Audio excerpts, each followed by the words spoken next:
nouveau pour la suite et la fin de la première édition du Grow, avec un twist qui est que maintenant on est live streamé, je crois, ou plus ou moins. On est live streamé, me dit-on, dans mon oreillette. Édouard et mon oreillette. Donc vous pouvez faire des blagues de ce goût-là, dire bonjour Internet, bisous maman, tout ça. À suivre, j'ai envie de raconter une blague, mais il va me détester. Mais en fait, non, c'est pas une blague en fait. D'ailleurs, il n'y a pas de raison de me détester.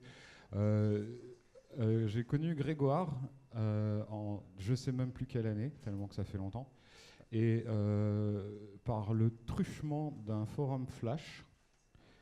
Et en gros, Grégoire, donc, qui est un enfant, hein, il a bien 10 ans de moins que moi, était mon premier mentor de programmation. Et il me disait, voilà ce qu'il faut faire pour, pour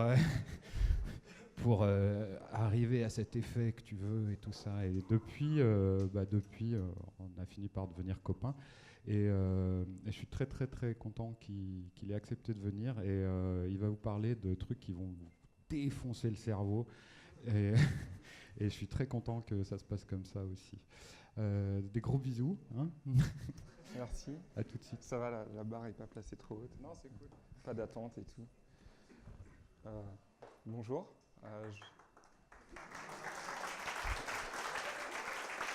Merci.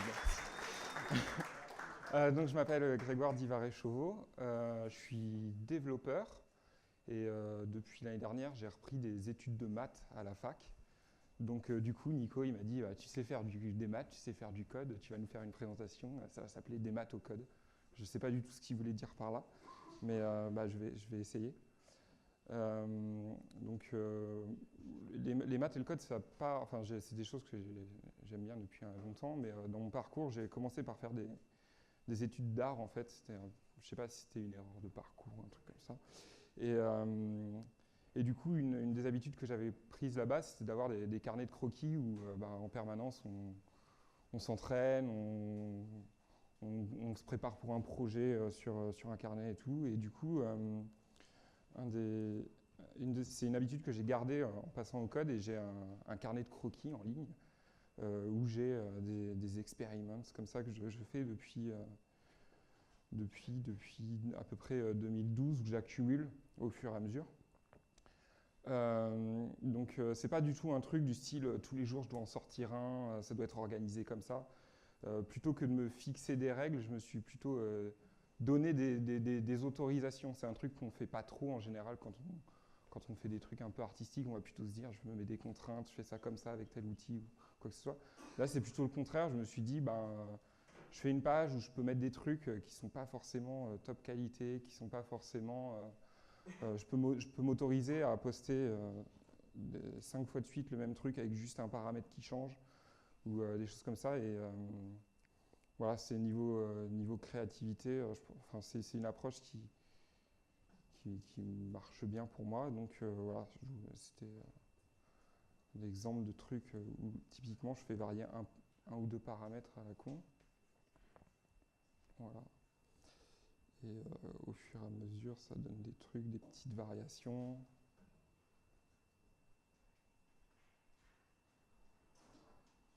Et c'est intéressant d'avoir comme ça un historique de la création de la chose. Donc voilà, c'était essentiellement du Canva en 2D au début. Et puis ça a évolué progressivement un peu vers de la 3D plus récemment. Parce qu'il y a eu un changement progressif des gens qui fabriquaient de l'image avec du code. Maintenant, le WebGL est un peu devenu une espèce de norme. Et voilà. Et donc je me suis retrouvé aussi à faire des projets WebGL pour des clients. Grâce à Nico, j'ai pu travailler sur un fantastique projet. C'est vrai, c'est grâce à toi. C'était pour Martel, donc de l'alcool. C'était avec 60 fps et AKQA, je ne sais pas comment ça se prononce. Et donc c'était un projet pour mobile. Donc il y avait plein de contraintes techniques intéressantes. Et surtout, il y avait une contrainte esthétique, une question esthétique qui était la question du brouillard.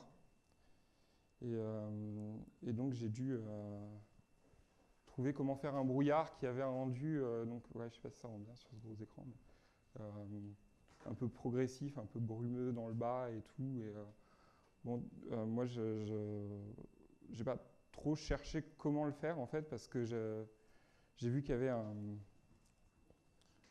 mec, c'est Inigo Quiles, donc ceux qui font du WebGL connaissent son travail et ses articles. Il fait c'est gros niveau, un mec qui bosse chez Pixar et tout, et donc qui explique dans des articles des trucs.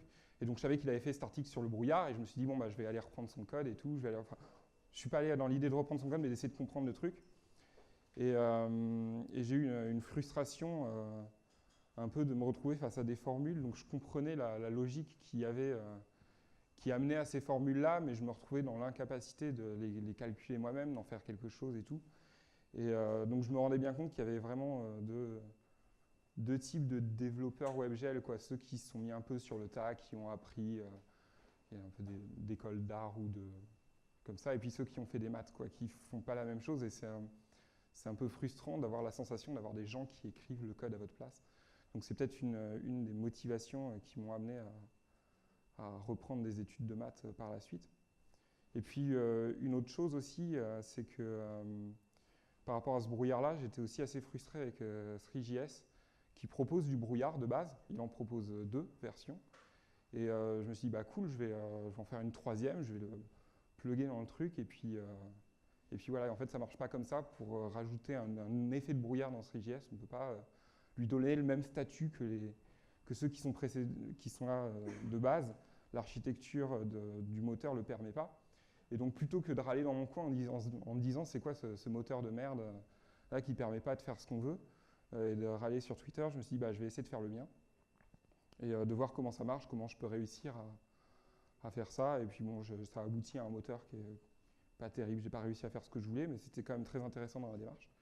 Et puis surtout, je me suis de nouveau retrouvé face au problème de devoir utiliser des formules de maths que je ne comprenais pas.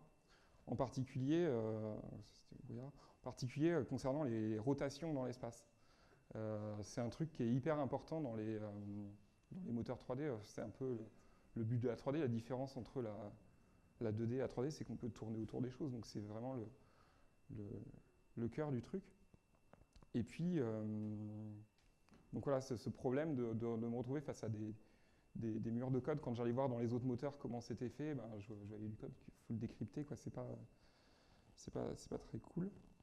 Et donc voilà, pour expliquer le problème de la rotation, donc en fait, c'est si j'ai un point P qui est positionné quelque part, donc là, il est sur un cercle pour simplifier les formules, et que je veux le faire tourner d'un angle qui va être mon angle rouge, là, qu'on voit au centre. En fait, ça va me donner le vecteur vert, voilà, le point vert. Je sais qu'après la transformation, c'est ça que je veux. Le problème, c'est que je connais la position de mon point. Je ne connais pas forcément son angle, mais on peut avoir la position du point, un rapport direct avec l'angle, avec le cosinus et le sinus. Et puis on a l'angle rouge, alpha. Lui, on le connaît. Et la question, donc, c'est de savoir où va se trouver mon point C en vert ici, connaissant mon angle alpha, mais ne connaissant pas forcément mon angle bêta, mais connaissant les points x, y. Et donc, pour ça, je suis allé voir dans... donc, sinus, cosinus, tout ça, voilà, je me retrouvais face à des formules que je ne comprenais pas, alors que pourtant, j'avais réussi à faire des choses quand même avec ces fonctions-là. Les fonctions sinus et cosinus, donc ça fait des jolies vagues comme ça, et c'est super cool quand on veut fabriquer des images ou des animations, ça fait des choses assez lisses, un peu organiques, et donc c'était pas complètement nouveau, et en même temps c'est ça qui était frustrant, c'était de se dire je connais ces fonctions, et pourtant quand j'arrive sur les formules, je les comprends pas. Donc je suis retourné dans mes premiers bouquins de maths, mes vrais bouquins de maths. Alors c'est des bouquins de Flash, donc vous pouvez regarder autour de vous, si vous voyez des personnes un petit peu âgées en train de s'essuyer une larme au bord de l'œil, c'est des développeurs Flash. Donc ces deux bouquins-là, Robert Penner, c'est un bouquin en rétrospective, je l'ai réouvert en préparant cette presse, je me suis dit en fait c'est bien, mais c'est pas non plus ouf, quoi. Mais quand même, c'est le mec qui a fait les équations de mouvement qu'on retrouve aujourd'hui partout en JavaScript, les easing dans les CSS, c'est basé sur ses fonctions à lui, et c'est un truc qui date de cette époque-là, ça doit être vers 2002, je crois, un truc comme ça. Et Keith Peters, c'était un développeur Flash, un développeur JavaScript, je pense maintenant, qui a fait deux bouquins, ActionScript 3 Animation et un autre Advanced Animation, je ne sais plus le nom. Et qui aussi a fait une chaîne YouTube, je crois que ça fait 2 ans qu'il ne publie plus dessus, mais où il y a une 50aine de vidéos qui expliquent des principes de base, et typiquement les rotations. Donc c'est cool, j'ai réouvert ces livres-là, et puis j'ai trouvé la formule qui me donne, en connaissant les positions de mon point P, l'angle duquel je veux le faire tourner, qui va me permettre de retrouver la position du point que je cherche. Et on me donne la formule là, et alors j'ai regardé dans la vidéo de Keith Peters, et il dit donc ouais, c'est une formule magique, alors on doit pouvoir démontrer, vous avez peut-être sur Wikipédia quelque part. Mais il y avait ce côté formule magique, mais c'est un peu gênant de se dire, voilà, on copie-colle des trucs que des gens ont fait quelque part, peut-être des espèces de mathématiciens mythiques, on les connaît, c'est des gens qu'on ne connaît pas, quoi. Les bouquins n'expliquent pas les formules et tout, donc j'ai essayé de les comprendre. Et donc le mieux pour comprendre, c'est de revenir sur une figure. Donc j'ai mon point en bleu P que je veux faire tourner.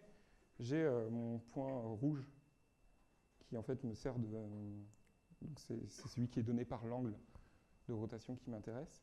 Et en fait, ce qui est assez dommage du fait qu'il ne nous donne pas d'explication, c'est que pour comprendre les formules, il suffit juste de tourner la tête en fait.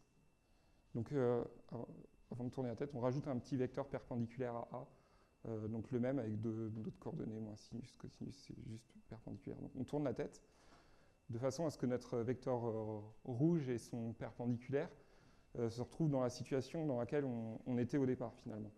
Donc on a une horizontale et une verticale. Hop, je mets la perpendiculaire. Et donc maintenant, celle qui est horizontale, c'est la rouge, et celle qui est verticale, c'est l'autre rouge. Et en fait, ce que ça nous permet de faire, ça, tout simplement, c'est que maintenant, quand on prend le point vert, sa position par rapport au rouge, c'est exactement la position du point bleu par rapport à nos vecteurs d'origine. Je ne sais pas si c'est clair. Et donc ça, en fait, ça nous donne une formule toute simple. Donc le x de p fois le vecteur a plus le y de notre p fois le vecteur a', ça nous donne la position de notre point vert qu'on cherchait. Et donc en fait, ce qui est intéressant de ça, c'est que ça nous permet de réécrire la formule d'une façon qui est plus lisible. Donc cette formule qui est un peu qu'on demande aux lycéens d'apprendre à la fac en première année, on nous demande de l'apprendre, on nous la démontre un petit peu en cours, mais c'est pas forcément naturel. Moi, j'arrive pas à me souvenir des trucs qu'on me demande d'apprendre par cœur parce que si je le comprends pas, j'ai pas de repère ou quoi que ce soit. Donc on arrive à une formule plus lisible. Et en fait, il y a une autre méthode donc, pour arriver à la même formule. C'est en utilisant des nombres complexes. C'est un truc de lycée. On nous apprend ça au lycée. Il y a un truc, c'est i carré, ça vaut moins 1. C'est pas un truc qui est forcément évident comme concept à comprendre, mais à partir du moment où on l'accepte, si on prend donc deux nombres complexes et deux nombres de la forme a plus ib, qu'on les multiplie entre eux, on retombe sur deux composantes qui correspondent exactement finalement à nos formules qu'on avait tout à l'heure, cos alpha, cos bêta, moins sinus alpha, sinus bêta, et cos alpha, sinus bêta, plus sinus alpha, cosinus bêta. Donc on a un truc qui, au niveau calcul, juste en manipulant des symboles, va nous permettre de refaire en deux petites lignes de calcul ce qui demandait de tourner la tête, d'essayer de comprendre ce qui se passait et tout. Et donc c'est cool, ça nous donne une espèce de multiplication comme ça entre deux vecteurs qui nous permet d'en avoir un troisième qui est tourné. Et donc la question, c'est quand on veut faire de la 3D, c'est est-ce que ça marche aussi en 3D et comment on s'y prend. si on veut multiplier deux triplés de nombres comme ça pour en obtenir un troisième. Est-ce que ça a du sens? Et donc, je vous avoue, j'ai pas trop cherché. Il y a un mec qui l'a fait en 1845. C'est William Rowan Hamilton. Et il a cherché super longtemps. Il a cherché genre pendant 10 ans, un truc comme ça. Et c'était devenu une blague. La légende raconte que ces gamins, au petit déjeuner, ils venaient le voir. Ils disaient hey, papa, t'as réussi à multiplier tes triplés, des trucs. Et il n'y arrive pas. Et puis, un jour, instinct, je sais pas quoi, il se promenait. Il pense à une formule qui permet d'étendre en 4 dimensions ces nombres complexes qu'il voulait avoir en 3 dimensions, mais il ne trouve pas de 4 dimensions. En fait, s'il n'avait pas eu cet éclair de génie de comprendre ça, il aurait pu chercher pendant longtemps, parce que plus tard, il y a un mathématicien qui a démontré que c'était juste pas possible. C'est un peu le truc cruel des mathématiques, c'est que s'il y a un truc qui n'est pas possible, s'il y a quelqu'un qui démontre qu'un truc n'est pas possible, vous pouvez chercher, vous n'y arriverez pas. Et donc voilà, il a trouvé ce truc qui permettait donc d'avoir des nombres complexes. Et ce machin-là, ça s'appelle les quaternions. C'est un mot que les gens qui font de la 3D connaissent, parfois en ont peur, mais finalement, quand on y réfléchit, quand on voit avec cette approche de passer au nombre complexe, qui cherchait à faire juste à multiplier des vecteurs pour pouvoir les manipuler dans des calculs, et qu'il a obtenu ça, finalement, ça devient beaucoup plus évident. Et c'est ça, finalement, qui est intéressant d'essayer de comprendre les formules qu'on nous donne, c'est que si on ne fait pas ce travail-là, on va se retrouver avec des mots comme vecteur, quaternion, matrice qui vont être pris en isolation. On sait que ça marche un petit peu ensemble, mais on ne sait pas trop pourquoi et ça ne fait pas forcément de sens. Alors le problème avec ces quaternions-là, c'est que c'est pas du tout naturel à manipuler parce qu'on est dans 4 dimensions. C'est très dur de se représenter ça. Enfin, je ne sais même pas à quoi ça correspond. Et du coup, il y a un autre... Newton, en fait. Ce qui est intéressant, c'est de dire que Hamilton, il a découvert ce quaternion qui, plus tard, a donné naissance au vecteur, en fait, en 1845. Ce qui veut dire que Isaac Newton, pour moi, j'imagine des pommes en orbite avec des forces d'attraction, des vitesses, des machins, et c'est des vecteurs dans tous les sens. Et au lycée, c'est comme ça qu'on nous le montre. Bah, Isaac Newton, il n'avait pas les vecteurs, il ne connaissait pas les vecteurs, ça a été découvert beaucoup plus tard. Et donc, je voulais passer à Gibbs, qui est un mathématicien qui a dit non, mais quand même, ces histoires de 4 dimensions pour faire des trucs qui sont 3 dimensions, c'est un peu compliqué. Il a réorganisé un peu le truc, sa théorie, et il a réorganisé les vecteurs tels qu'on les connaît un peu aujourd'hui. Et donc finalement, on se rend compte en regardant ça que les maths, il y a un côté, quand on l'apprend au lycée, ça fonctionne comme ça. À l'école, on dit une addition, ça marche comme ça. Et c'est pas autrement. Et finalement, quand on regarde l'histoire de ces mathématiciens, ils ont pris des choses, ils ont essayé de les comprendre, ils ont manipulé, ça donne des choses qui marchent plus ou moins bien. Il y en a qui vont l'améliorer, il y en a qui vont proposer des versions juste différentes, c'est-à-dire que les deux marchent, mais il y en a qui préfèrent l'une, il y en a qui préfèrent l'autre. Pendant les siècles le siècle et demi qui a entouré la découverte des quaternions, il y avait ce petit conflit de lesquels j'utilise et tout. Et c'est une question qui continue de perdurer aujourd'hui. Il y a une développeuse qui s'est posé la question, est-ce qu'on a vraiment besoin des quaternions? Elle a écrit un article sur gamedev.net en expliquant, en organisant des vecteurs, en faisant telle transformation, on a des équivalents complets des quaternions. En général, on nous présente les quaternions comme une solution à un problème de rotation où des vecteurs se retrouvent bloqués. J'ai jamais trop compris ce problème-là. Et elle a dit, non, regardez, en faisant comme ça et tout, on n'a pas de souci. Et là, c'est un peu le tollé. Quand on va sur l'article sur GameDev, il y a un petit encart au début qui dit c'est de loin l'article le plus controversé du site. Alors, vous imaginez des mathématiciens qui se battent à coups de les matrices c'est mieux, les quaternions c'est mieux, de tous les problèmes qu'il peut y avoir sur gamedev.net, genre PC ou Mac, espace ou tabulation, pain au chocolat ou chocolatine. Non, ils se prennent la gueule sur matrice et quaternions, alors que il y a des problèmes plus importants. Ce qui est intéressant, c'est qu'en creusant un peu dans le truc, on trouve qu'avant de sortir son article, elle s'est quand même documentée, elle avait ouvert une discussion sur Google Groups, où elle parle avec des gens en disant voilà, j'ai envie d'écrire ce truc, dites-moi est-ce que je déconne ou pas. Et donc il y a des gens qui disent non, par contre il y a peut-être ce point-là qui est plus à détailler. Et puis quand on va dans les commentaires, qu'on descend un peu, il y en a vous êtes une bande d'imposteurs incompétents, vous ne savez pas multiplier les quaternions, machin. et tout. Si vous voulez savoir comment faire, il faut lire mon livre. C'est pas mal pour se vendre. Donc, il est mort depuis, le mec, mais il avait l'air assez énervé. C'est les mathématiciens, il y en a beaucoup qui sont morts, en fait. Mais non, c'est intéressant du coup de voir des points de vue se confronter. Les quaternions, c'est un truc qu'on retrouve partout, dans toutes les librairies de 3D et tout. Et puis finalement, on se demande, est-ce que, comme notre formule de départ, est-ce que c'est pas des trucs que les gens ont copié-collé en se disant « Ah ouais, mais il y a des mathématiciens qui l'ont fait, donc c'est que ça doit être mieux ». Et alors que finalement, c'est juste une version, une approche alternative. Et donc oui, à la fin de son commentaire, ce monsieur très en colère mentionne son livre, c'est Algèbre de Clifford et Spinors. En fait, l'algèbre de Clifford, c'est un truc dont j'ai entendu parler à plusieurs reprises indépendamment. Donc dans ce commentaire du monsieur, dans une vidéo d'un mec qui explique donc Bigger Mathematical Picture for Computer Graphics, qu'en utilisant la théorie de ce monsieur-là, il y a beaucoup de choses qui deviennent beaucoup plus claires, c'est-à-dire encore plus claires que les histoires de nombres complexes, machin et tout. Et c'est des choses dont finalement on ne nous parle pas dans les bouquins, c'est pas encore très répandu. Le truc, ça a plus de 200, ça a 200 ans, mais parce qu'il y a des guéguerres, il y a des habitudes, il y a des choses auxquelles on est habitué. Et là où c'est assez important, c'est qu'il y a des choses qui sont un peu trompeuses. Un vecteur en 3D, c'est 3 nombres. Et si on prend il y a une opération entre 2 vecteurs, c'est le produit vectoriel. Donc quand on prend 2 vecteurs, on les multiplie avec le produit vectoriel, ça nous en donne un troisième qui est perpendiculaire. Et lui, il dit non, ce truc qu'on obtient, c'est pas un vecteur. Ça y ressemble, ça a 3 valeurs, mais c'est pas un vecteur.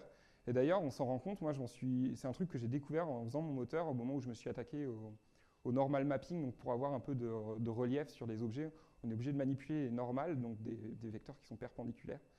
Et les transformations ne sont pas les mêmes et tout. Et donc lui, il dit, c'est normal que ça marche pas comme avec les vecteurs. C'est pas les mêmes transformations parce que ce truc-là s'appelle un covecteur. Donc dans sa théorie, il a une autre approche. Michel Schall, c'est un mec, au-delà d'avoir un regard fantastique, moi, c'est le premier nom que j'ai retenu en rapport avec les vecteurs au lycée. Ça nous dit qu'on peut additionner les vecteurs dans n'importe quel sens. C'est assez intéressant d'en parler parce que c'est un théorème qui n'a pas de nom dans d'autres langues. Ça veut dire qu'en fait, on ne fait pas les maths forcément pareil d'un pays à l'autre. À la fac, j'ai un prof allemand, il a certaines notations, il dit « Ah, vous notez ça comme ça, c'est pas beau ». Et on ne sait pas trop comment il fait lui, mais sur l'histoire de R plus étoile, lui il fait « Ah, R plus étoile, c'est pas beau, moi je mets juste R plus ». Du coup, c'est marrant de voir que ce truc qu'on nous explique, qui est si rigide, non, il faut noter R plus étoile. Non, le mec, il est prof, c'est le directeur du département mathématique à Nancy, et il fait non, je ne fais pas comme ça. Donc Michel Schall, ce qui est rigolo de Michel Schall aussi, c'est un mec très brillant, qui était surnommé le prince de la géométrie à l'époque. Il lui est arrivé une sale histoire dans sa vie, c'est qu'il s'est fait complètement arnaquer par un mec qui lui a vendu des lettres entre... je sais plus, c'était entre Galilée et Pascal, comme quoi c'était Pascal en fait qui avait découvert les trucs de Galilée et tout. Et puis il racontait à tout le monde, mais en fait c'est les Français qui ont trouvé ça et tout.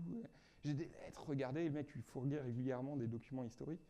Au final, il s'est quand même rendu compte que ça allait pas, il est allé à un procès. Au procès, c'est un peu foutu de sa gueule, il y avait des lettres entre Vercingétorix et Jules César qui étaient rédigées en vieux français.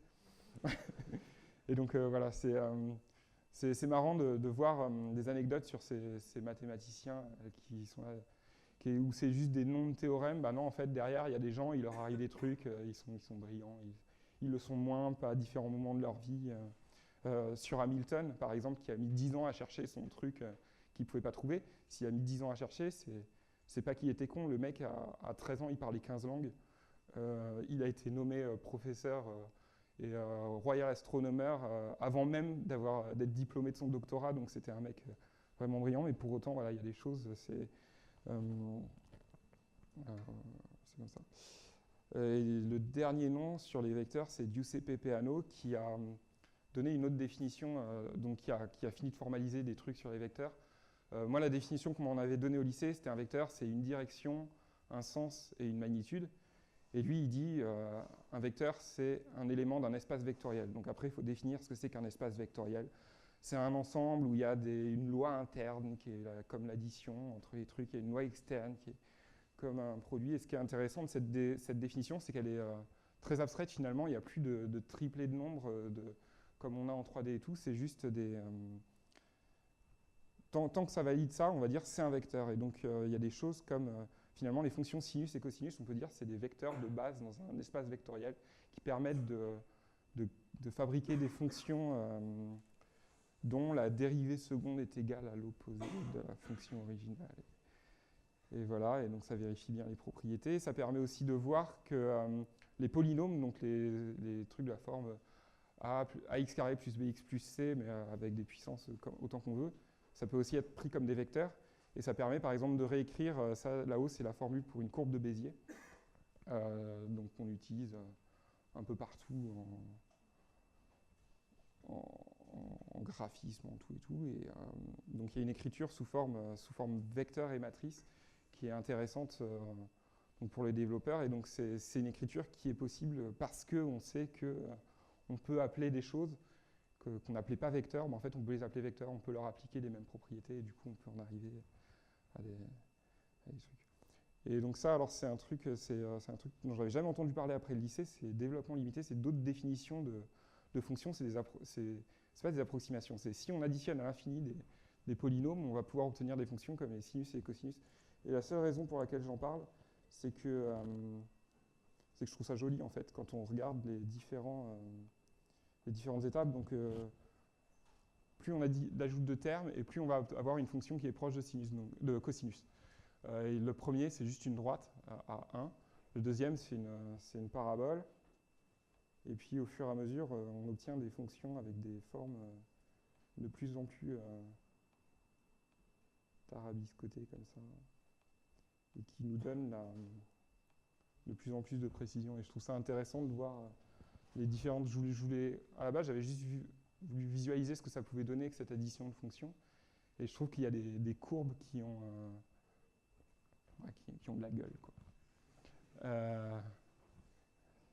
Et donc, ouais, c'est ça aussi qui est intéressant d'aller dans un domaine qui n'est pas forcément celui dont on a l'habitude, donc dans les maths, comme ça.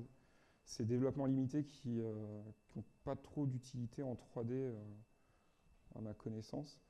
Un peu quand même, je crois qu'il y a John Carmack, quand il a fait, qui a fait Doom, je ne sais plus quoi, Quake.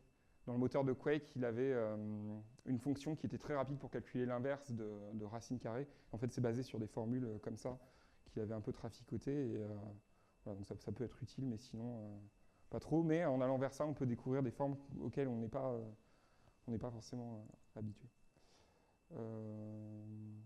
Donc, ouais, si cette histoire de rotation, ça m'a beaucoup... je me suis posé beaucoup de questions, c'est que c'est pas juste pour faire tourner des objets. C'est-à-dire qu'à partir du moment où on peut faire des rotations, on peut faire des cercles un peu comme on veut dans l'espace, et donc on peut les mettre bout à bout, comme ça, et créer une espèce de chaîne de cercles qu'on peut orienter comme on veut dans l'espace. Et ça, c'est assez cool pour fabriquer des tubes. Et moi, je voulais fabriquer des tubes pour pouvoir faire des arbres. J'avais fait un arbre en 2D, et tout était calculé en 3D pour rendre cet arbre en 2D. Mais donc voilà, c'était de la 2D, et puis je m'étais dit, bah, c'est con, je fais tous les calculs en 3D, ce serait cool de pouvoir le passer en 3D. Et le souci, c'est que Three.js a bien une fonction pour faire des tubes, mais on ne pouvait pas choisir l'épaisseur comme on voulait. Et donc le fait d'avoir mis les mains un peu dans ces formules, ça m'a permis de reconstruire ces formes. Et bah, je vous ai montré mon carnet de croquis au début, il y a beaucoup de trucs comme ça que je fais à base de lignes, c'est un truc que j'aime bien. C'est parce que c'est le geste naturel, on dessine sur du papier, on fait des lignes.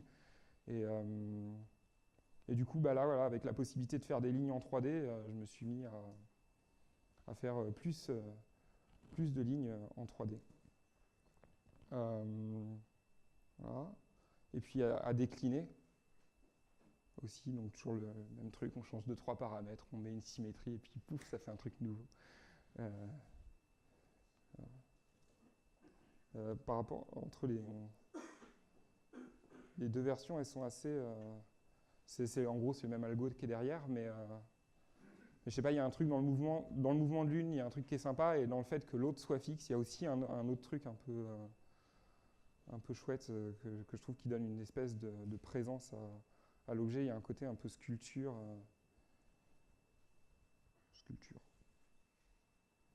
Et en fait, l'autre truc, c'est que à partir du moment où on comprend qu'on peut faire des cercles, on se dit pourquoi pas transformer les cercles pour en faire d'autres formes.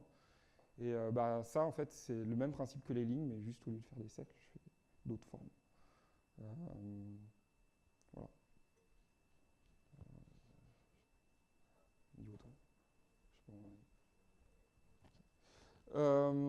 Donc tout ça pour, j'en viens à monsieur Brett Victor, qui est un mec, je ne sais pas si vous connaissez son boulot, il a bossé chez Apple, il s'est intéressé aux interfaces utilisateurs, et il s'est aussi beaucoup intéressé aux mathématiques. Il a un article qui s'appelle Kill Math, donc il dit qu'il faut tuer les maths, alors pas forcément tuer les maths, mais telles qu'on nous les présente avec ces histoires de symboles.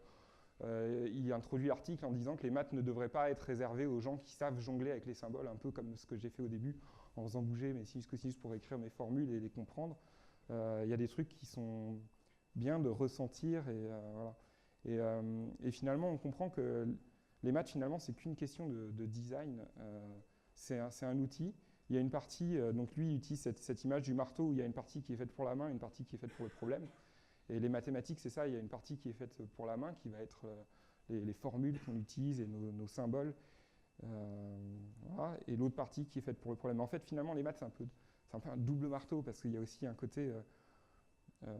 on pourrait faire des maths sans ces symboles. Les maths, c'est aussi un marteau pour le monde qui nous entoure, finalement. Le problème, c'est le monde qui nous entoure. Et les maths, c'est l'outil qu'on a trouvé pour essayer de le comprendre et de le manipuler. Et donc Brett Victor s'intéresse aux interfaces qui permettraient de mieux comment dire, ressentir en fait les maths ou la programmation. Moi, l'outil que j'utilise tout le temps, c'est Grapher. Les raies que j'ai faites, j'ai d'abord dessiné leur silhouette dans Grapher à coup de formules de fonctions jointes et tout. Et il y a GeoGebra qui est un peu le pendant un peu plus poussé qui permet de faire plus de géométrie. Ce qui est très intéressant, c'est qu'on a d'un côté les symboles et de l'autre côté ce à quoi ça correspond, et qu'en manipulant l'un, c'est plutôt en manipulant les symboles que ça fait varier la forme, mais c'est chouette de se dire qu'il pourrait y avoir les deux, quoi. Récemment, dans les semaines qui sont passées, j'ai vu d'autres initiatives vers des outils comme ça qui permettraient de mieux visualiser, mieux comprendre les maths. Alors, celui qui est à gauche, c'est fait par Ken Perlin, celui qui fait le fameux Perlin Noise. Donc ça s'appelle Chalk Talk, donc c'est un espèce de tableau blanc, mais qui permet de mieux faire varier, de mieux toucher, de mieux ressentir les maths. Et l'autre, c'est juste une visualisation de champ vectoriel avec des particules. Du coup, ça rend le côté mathématique assez beau, et de comprendre les forces, les vecteurs, tout ça, dans un espace. Voilà. Il y a quelques temps, j'étais tombé sur cette page qui recense plein d'outils de programmation un peu alternatifs avec des interfaces pas habituelles, c'est plutôt langage graphique. Donc c'est essentiellement des boîtes reliées avec des nœuds. Donc ça c'est assez cool, parce que ça peut permettre par endroit d'avoir des petites visualisations localement, de voir ce qui se passe dans notre programme. Voilà. Et puis il y en a d'autres, c'est pas forcément des boîtes, c'est autre chose. Ce qui est intéressant de ça, c'est de se dire que... Je suis perdu dans ce que je voulais dire par rapport à ça. Ces interfaces-là, il y en a qui vont dire non, c'est pas viable, quoi. Le code, ça va 10 fois plus vite de taper du code et de manipuler du texte que d'utiliser ces interfaces-là. A contrario, j'ai parlé avec des personnes comme il y a Joanny Lemercier qui travaille avec VVVV, qui est sur ce principe-là. Et lui m'a dit non, moi le code comptable, pour moi ça marche pas super bien. Les boîtes qui s'empilent, c'est vachement mieux. Et puis il y a un côté de se dire ce qui est chouette de ces langages-là, c'est que finalement il y a une espèce d'osmose entre l'interface et le programme. Le programme, c'est l'interface, et l'interface, c'est le programme. Voilà, donc il y en a qui vont aussi dire ouais mais ça c'est bien rigolo mais c'est pour faire du son, c'est pour faire des trucs pas sérieux, des trucs de créatifs là. Mais en fait il y a le site du Collège de France qui propose des vidéos de cours en ligne et donc dans différentes disciplines avec des gens qui sont à la pointe de leur discipline. Et donc en informatique, il y en a un qui s'appelle Gérard Berry, qui a développé des langages informatiques pour l'aviation, donc des trucs qui rigolent plus du tout, quoi. Faut pas que ça foire. Et, et donc ils utilisent des langages comme ça à base de nœuds connectés. Donc finalement, il y a peut-être un lien là assez fort entre la programmation et les maths, qui sont deux disciplines qui se passent pas mal dans nos têtes quand même, mais qu'on pourrait espérer un jour voir se transformer avec des interfaces comme ça. Voilà. Merci.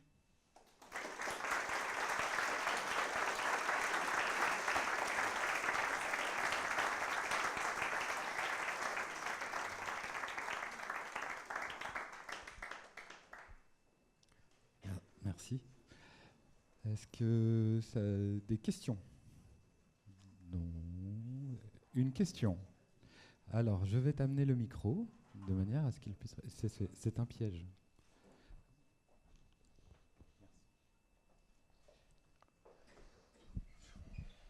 Une chaîne de l'amitié. Bonjour. Alors moi j'ai une question sur les quaternions.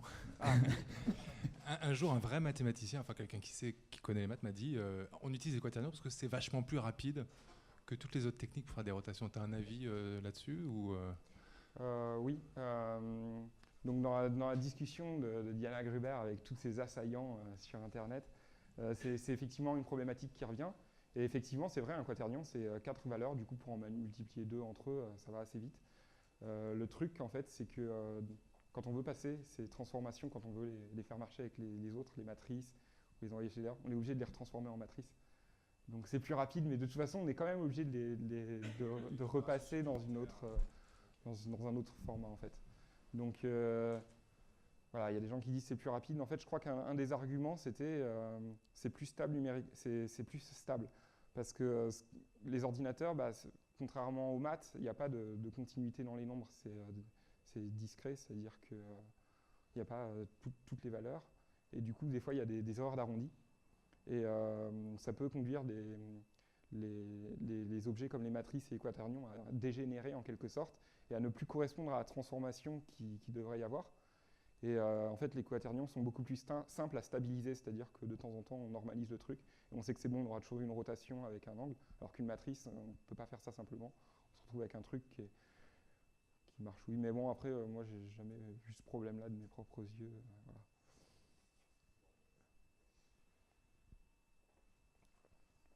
Une autre question? Moi, j'en ai une. Vu que tu étais mon mentor il y a 10 ans, quel conseil peux-tu me donner pour que j'arrive à comprendre les maths?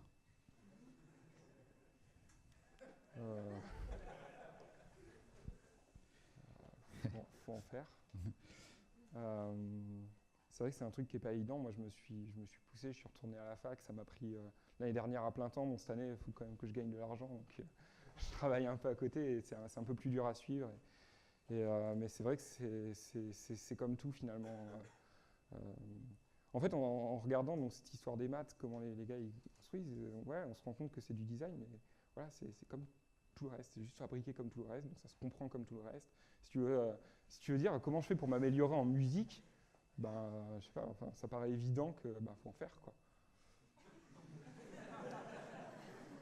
Après, ouais, ça demande de l'entraînement. L'année dernière, par exemple, en calcul, on avait un cours, c'était calcul. Alors, calcul, c'est typiquement, c'est les symboles, on apprend à les mélanger, à les transformer pour obtenir des résultats qui nous intéressent.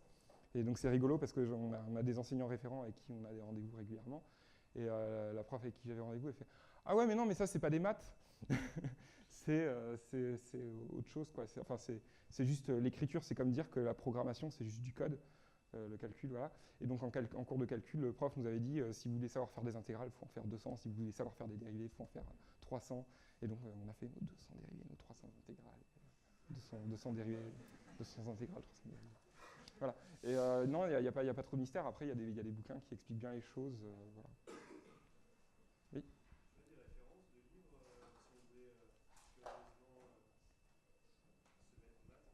Non, pas du tout. Concernant juste les maths, les maths, absolument pas, parce que justement, je suis allé à la fac. J'ai des profs, quoi, j'ai mes cours, donc là-dessus, j'ai pas. Par contre, il y a beaucoup de bouquins maths pour computer graphics ou maths pour l'image, donc qui sont souvent des bonnes approches. J'ai pas un titre de bouquin en particulier en tête. T'as lu par exemple Nature of Code? Je sais pas. Je l'ai feuilleté. Après, je l'ai commencé, mais j'en entends que du bien. Moi, ce que j'ai vu, ouais, c'était essentiellement des choses que je connaissais. C'est vrai que les bouquins qui sont un peu orientés, c'est orienté quand même art génératif. C'est plutôt fait pour un public de ce type-là, et c'est souvent les mêmes trucs qu'on retrouve. Il y a ce bouquin qui est là, Nico, je sais pas. Qui est génial. Qui est très beau et qui donc et qui donne qui introduit pas mal de formules comme ça pour créer de la forme. C'est très orienté géométrie, mais c'est vrai que les maths, il y a le côté géométrique, côté de toucher qui est intéressant, mais très vite ça se barre dans d'autres trucs. Une fois je suis tombé chez quelqu'un, c'est aussi un de ces moments qui m'ont dit il faut que je fasse des maths. Il y avait un bouquin, Introduction à la géométrie, et je fais c'est cool, moi je fais des images, je connais bien la géométrie. J'ouvre le truc, et première page, je ne comprenais pas un mot qui était écrit sur le truc. Et je serais curieux de retomber sur ce bouquin maintenant, après 1 an et demi de maths, un écart de maths. Peut-être que je comprendrais mieux, mais du coup je me suis dit merde, c'est quand même le truc où je me dis ça me plaît, ça m'intéresse. Je pige par un truc où c'est marqué Introduction. Merci.